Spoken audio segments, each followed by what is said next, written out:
It's that time of year. The MVP race is back in full swing, and this year sparks arguably the closest and most interesting ballot to date. Many amazing players are deserving of being in this race, but of course, there can only be one. Today's video is all about the 2021 MVP race. We'll be going over the 10 players the league selected while making cases for all of them to celebrate their achievements. On top of that, I'm going to list off some honorable mentions, and I'll give you a verdict on who I believe should be winning, as well as a prediction as to who I think the league will be selecting at the end of this video. Let's begin this video off by listing this year's candidates and whether I agree with them or not. Your potential 2021 MVPs are Sparkle, Hanbin, Fearless, Fleta, Lip, Izayaki, Leave, Prophet, Shu, and Pelican. I gotta say, the league did a great job this year. Overall, this list of selections is very satisfying. There's not a single one I hate or disagree with, and that's saying something because this has been the most competitive season we've ever had, so good on them for getting this right. Is it fair to argue they may have snuffed a few guys even though I'm happy with the list? Yeah.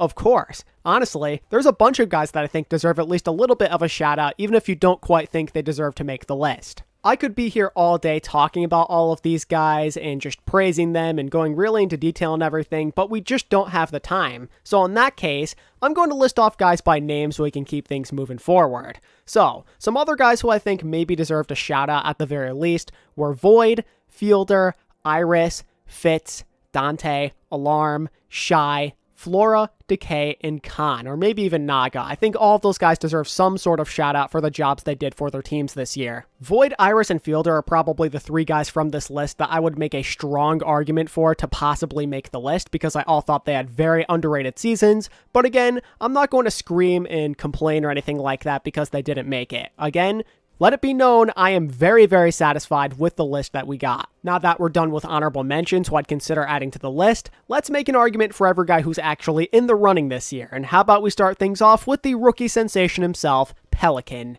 His year has meant so much to the Atlanta Reign. He was a top DPS and player in general, I would say, and it's not even up for debate. We saw firsthand how much of a difference maker he is in that recent matchup where Atlanta did not have him at their disposal against Toronto due to him having to miss time with a collapsed lung and everything. Pelican is clearly the glue that holds this team together. He is a one-of-a-kind X-Factor. My favorite thing about him was how he pretty much dominated throughout every single meta. When Rush was played, he was a top Mei. I would argue he was the best Mei in the league, in fact. He found unreal value with his walls and blizzards. Not to mention that his damage stat in the league meant he was getting that impactful ultimate more than anybody else. And that trend continues onto heroes like Echo, let's say. It's up for debate in terms of who the #1 Echo this year was, but Pelican is certainly in the conversation. He's right around the top statistically, and there's multiple performances that are very memorable. The biggest of which, at least for me, has to be that June Joust knockout game against the Shock where he completely took over. Anything Pelican touched was pure gold. He even made a difference on heroes that he's not exactly known for, like Tracer for example. The fact that he can bully a Tracer extraordinaire like Dante is ridiculous. He is the type of player that can always be depended on. I don't think there's any way the Atlanta Reign do this well without his contributions. He's more than Rookie of the Year material. He's a top player. With how good that team has been this year, somebody from the Atlanta Reign just had to make the list. And who could possibly be a better pick than the Bird himself? Let's talk about another nominee that some people seem to be a bit on the fence about, at least they did for a little bit. It's time to discuss Shu. In my opinion, he was quite easily a top flex support in the league. Statistically, he was most definitely fitting that MVP description that we often look at. I would argue he was the most impactful Baptiste in the league, seeing as he was the top overall damage dealer with decent healing along with it. I saw a stat recently that kept track of solo kills per 10 minutes on Baptiste, and he was quite easily the best. Like, I kid you not, the second most wasn't even half the average that Shu has. But it's not just the Bap. His Ana and Zen are also incredibly strong. Shu always trends towards the top. He was essentially a third DPS player. Shu was the most reliable player on the Gladiators, and I don't think it's all that close. He never missed a single map while maintaining great synergy despite having to constantly swap between Moth and Skewed as teammates on the support line. Going as far as saying Shu's the best flex support in the league may not even be a stretch, but if it is a stretch to you, you at least have to argue that in terms of his overall value, he might be taking the cake here. With that said though, the Gladiators so far, at least up until recently, have not been as successful as some of the other teams that have players in the MVP race. It's a bit more difficult to value what Shu has been doing when his team is choked time and time again up until recently. It's something that could keep him from winning this award, I feel. Just because, teams like Dallas and Shanghai and even Chengdu, they've been to Hawaii more than once, so they've been finding more success. Don't get it twisted, I think that Shu definitely does deserve to have a spot here, but winning is important, and Shu has won noticeably less than some of these other players, unfortunately. Alright, time to start knocking out some Dallas players. It's Sparkle time. Is anybody really surprised that he made the cut here? He put out a truly phenomenal campaign. Just think about how much the Dallas Fuel relied on him. He had a lot of pressure on his shoulders to be their X factor. The big thing I tend to think of is the number of heroes he was playing. With no Exy there, it was on him and Doha to pick up the slack. The big time responsibility was being the team's designated tracer, I feel like, and he handled it beautifully. In my opinion, he was one of the better tracers the league had to offer this year, and that's saying a lot when considering he really wasn't known for his tracer that much before this year. His aggressive style saw him hold his own against the likes of Leave, Dante, Decay, and Yaki among others. And this level of clutch play is carried over to every single hero he's touched, whether it be Echo, Symmetra, Reaper, or Pharah. He has constantly showed reliability while trending towards the top statistically. Sparkle 1000% deserves to be in the MVP conversation. His DPS play was world-class throughout the entire regular season. He killed it. I mean, he really did. His final blow rate in the clutch is pretty absurd. He's not first place or anything like that, but he's getting around like 6 every 10 minutes while his team does not have the advantage in a team fight. On top of that, Sparkle was top 3 in final blows and top 4 in damage per 10 among all players. Even if you take away playoffs, it's still virtually the same. The totals on the year are insane. Just for the sake of fairness, I'll show you where he ranks just in qualifying matches compared to everybody else in the league. As you can see, he leads the league in final blows by a country mile while also boasting the highest amount of eliminations and hero damage in the league. The final blows are what really stand out to me though. The fact that he has that much more than second place is pretty ridiculous. It's that sky-high usage rate and resilience that makes him so valuable. He's got over 1.6 million damage on the year. He is really living up to the potential that we saw out of him when he first joined the league. A spot in the MVP race is well deserved, and I can't stress that enough. Another guy who absolutely had to be here without a doubt is Leave. This was supposed to be his year. The team around him improved greatly, so there were many more opportunities to carry, and he capitalized to the maximum. He was the undisputed leader of the Chengdu Hunters. Think back to every big moment involving this team. Anytime the Hunters succeeded or gave the enemy team everything they could handle, it usually revolved around him making the plays. And all of that effort kind of paid off, seeing as Chengdu made 3 out of 4 tournaments. What I find even more impressive though is how much he had to flex. Leave puts pretty much every DPS in the league to shame with the level of versatility he showed off. You want to know how many characters he touched for at least 2 hours? The answer is 5. Change it to at least 20 minutes and the number shoots up to 9. Of all characters he plays a fair amount of, the only one he doesn't seem to trend too high up in the stats department is Genji. That's it. Anybody else and you'll see his name near or at the top for damage stats. Both with and without tournament matches, Leave cracks the top 5 for final blows and final blow to death ratio. And, on top of that, he is the first non-Dallas or Shanghai player to show up on the total eliminations list. Did you know he is the only player in the league with at least an hour playtime to average at least 10 final blows per 10 minutes? That's right. He's the sole owner of that title, and that's across all positions as well. I'm pretty sure he had multiple flooded deadlifts on top of that. It's incredible that a single player can do that much for one team. Leave is simply built different. I can still vividly remember that game he had against Florida in the May Melee, or both times he dominated to eliminate Seoul from the knockouts, or that matchup with Dallas recently during the Summer Showdown. Anytime there's a pivotal moment involving Chengdu, you can bet that Leave is going to play a big role. It goes without saying that Leave was one of the most clutch and most consistent players in the league. Just a complete menace to all who opposed him. He will surely be one of the favorites to take home this award. We've got a lot of Shanghai and Dallas players to plow through still, so let's get another one out of the way.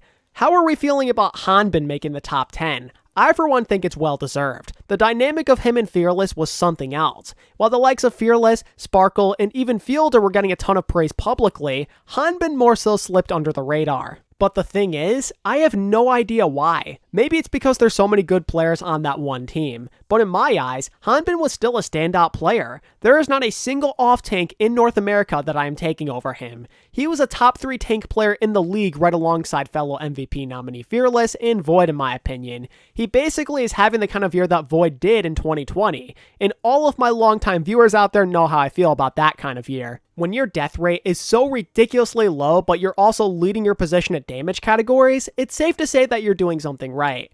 These are his combined averages on D.Va, Zarya, and Sigma. Pretty ridiculous, right? Oh, and by the way, he is the league leader in total combined eliminations. How he doesn't get more respect is beyond me. He is literally even more impactful than he was on Paris last year. He has the intelligence, the good decision making, and the absurd contributions. It's rare to see someone be this all over the place. He always positions himself in the correct place and practically never dies. He does more damage than pretty much every tank in the league, and topping it all off, he is so good at protecting just about all of his teammates at once. It's not like Dallas plays slow either. Fearless and Sparkle are aggressive players, and he somehow always finds a way to protect them on the front lines while also keeping his back line healthy. His awareness on D.Va is just not talked about enough. I'm sorry. This guy has 360-degree vision. I can still remember that time when he perfectly read that sneaky blizzard attempt by the Atlanta Rain on Eichenwald. It's stuff like this that he was doing on a regular basis, and it saddens me to think that some people don't believe he should be here. You don't see many off-tanks play at this level. If you think Void from last year deserved a spot, then Hanbin should be treated no differently. I could not be happier to see this guy make the cut, because he is an underappreciated superstar who deserves no less. On to the first Shanghai player of the video. Fletta's on deck. Whether you hate seeing somebody in the MVP race for the second year in a row or not is irrelevant. You want to know why? Because Fletta is a god amongst men. A lot of people argue his overall campaign was a little weaker compared to 2020, and that's something I can kind of agree with. Every other starter on Shanghai really stepped up. Izayaki and Lip are in this race too, for crying out loud. Fletta definitely carried less, no doubt, but it's really not by as much as people are making it out to be. It's not like he wasn't a top DPS in the league this year. Fletta still showcased elite skill across all 4 tournaments with a plethora of different characters. Well, technically, Shanghai didn't make the Countdown Cup tournament, but you get what I mean, the qualifiers. Sure, Fletta might not carry as much as Leave or Prophet, let's say, but he still was depended on greatly in the Shanghai game plan, and that's something I think the league understands, hence why he's here. Fletta has been one of the clutchest players in the entire league. He is a big-time contributor on the cleanup duty and making a big play when the situation is dire, and he always has been. He leads the league in final blows for a reason.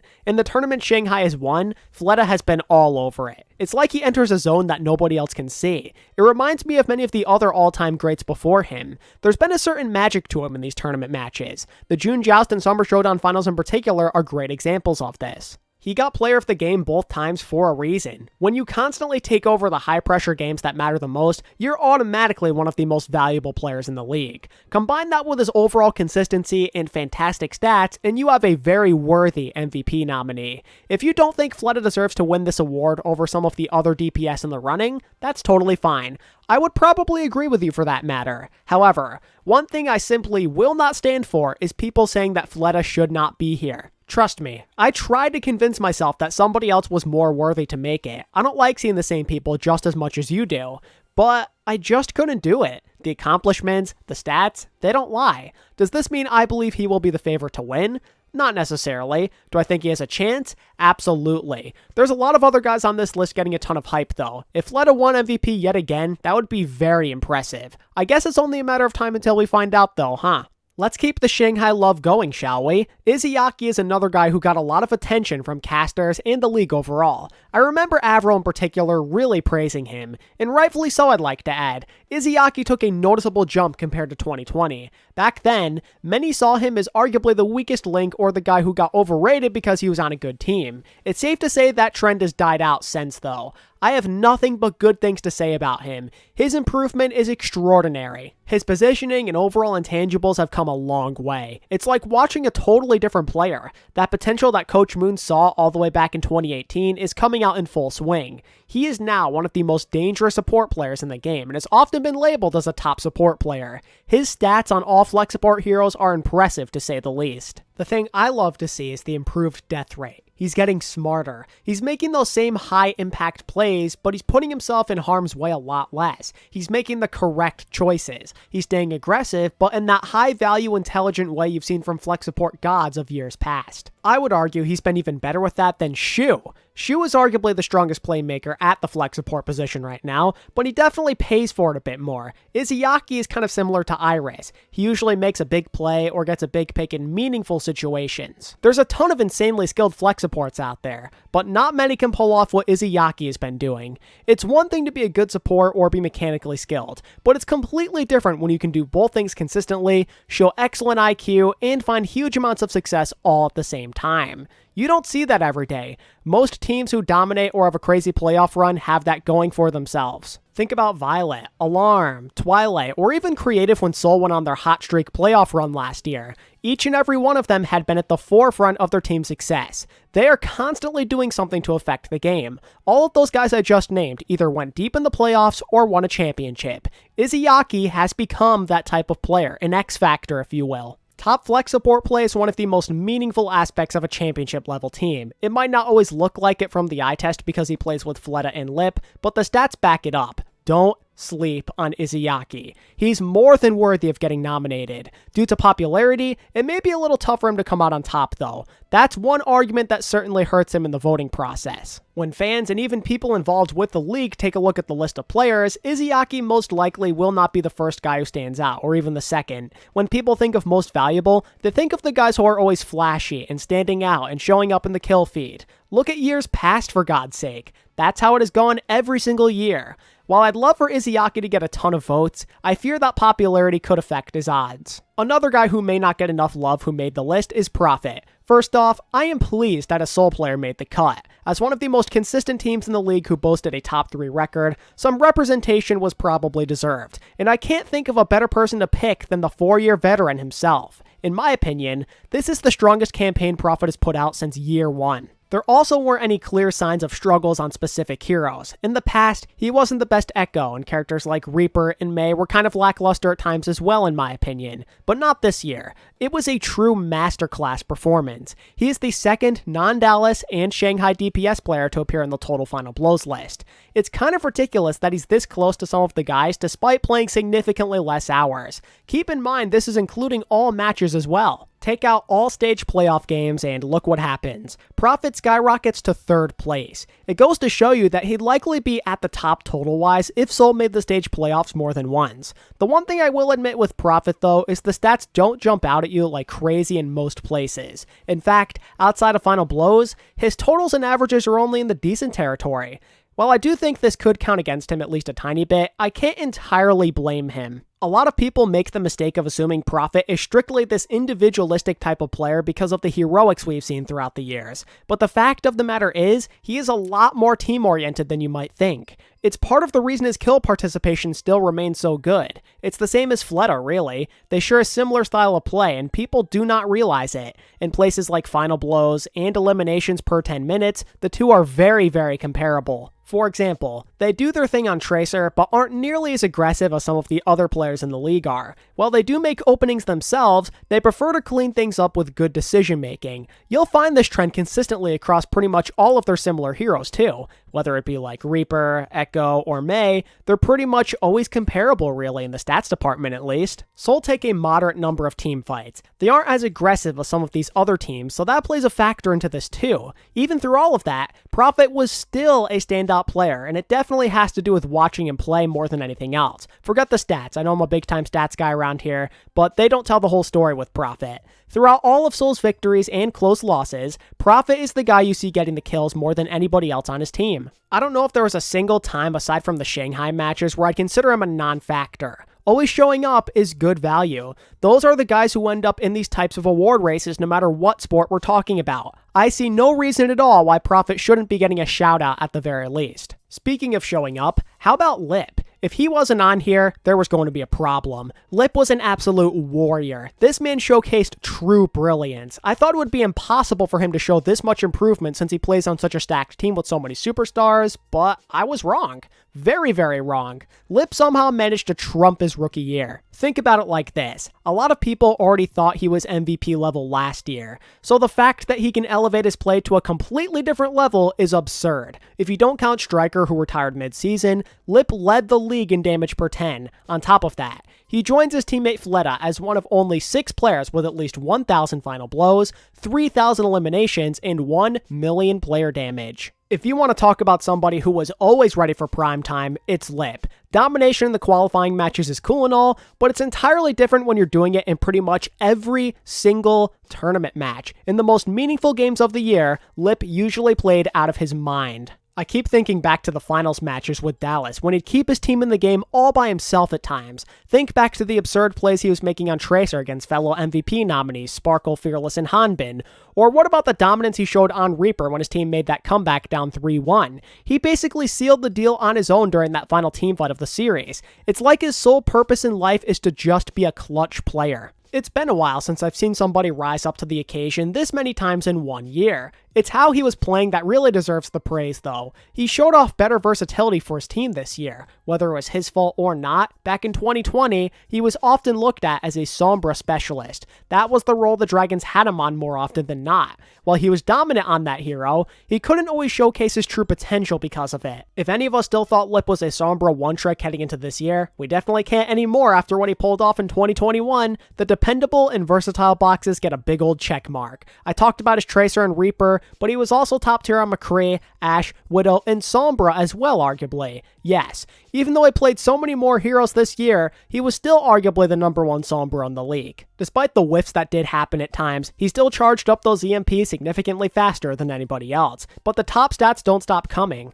Bring up any character he played, and I'm willing to bet you that he is close to the top, if not at the top, in kill participation. Lip had a statement year. It was a truly special campaign from a truly special player. Now for the hero, the myth, the legend, Fearless. He was a clear-cut candidate right from the start. It immediately became clear how valuable he was. In regards to Dallas, he meant everything to them. If you ask me, the Fuel have always lived and died by Fearless this year. When Dallas have been at the top of their game, Fearless has been the center of attention. As the number 1 Winston and a top Reinhardt in the league, he provided that extra playmaking outside of DPS. His combined averages per 10 on Winston, Rein, and Ball immediately jump out at you. He's got one of the lowest death rates with top-tier kill participation. In my opinion, he is the strongest main tank in the league impact-wise. He would often take over games, especially in the first half of the year. Some of the things he was doing on Winston weren't human. I don't just mean because of the mechanics either. He consistently found ways to peel as Winston, which isn't exactly the easiest thing to do at times. He protected his backline so well for a non-off tank.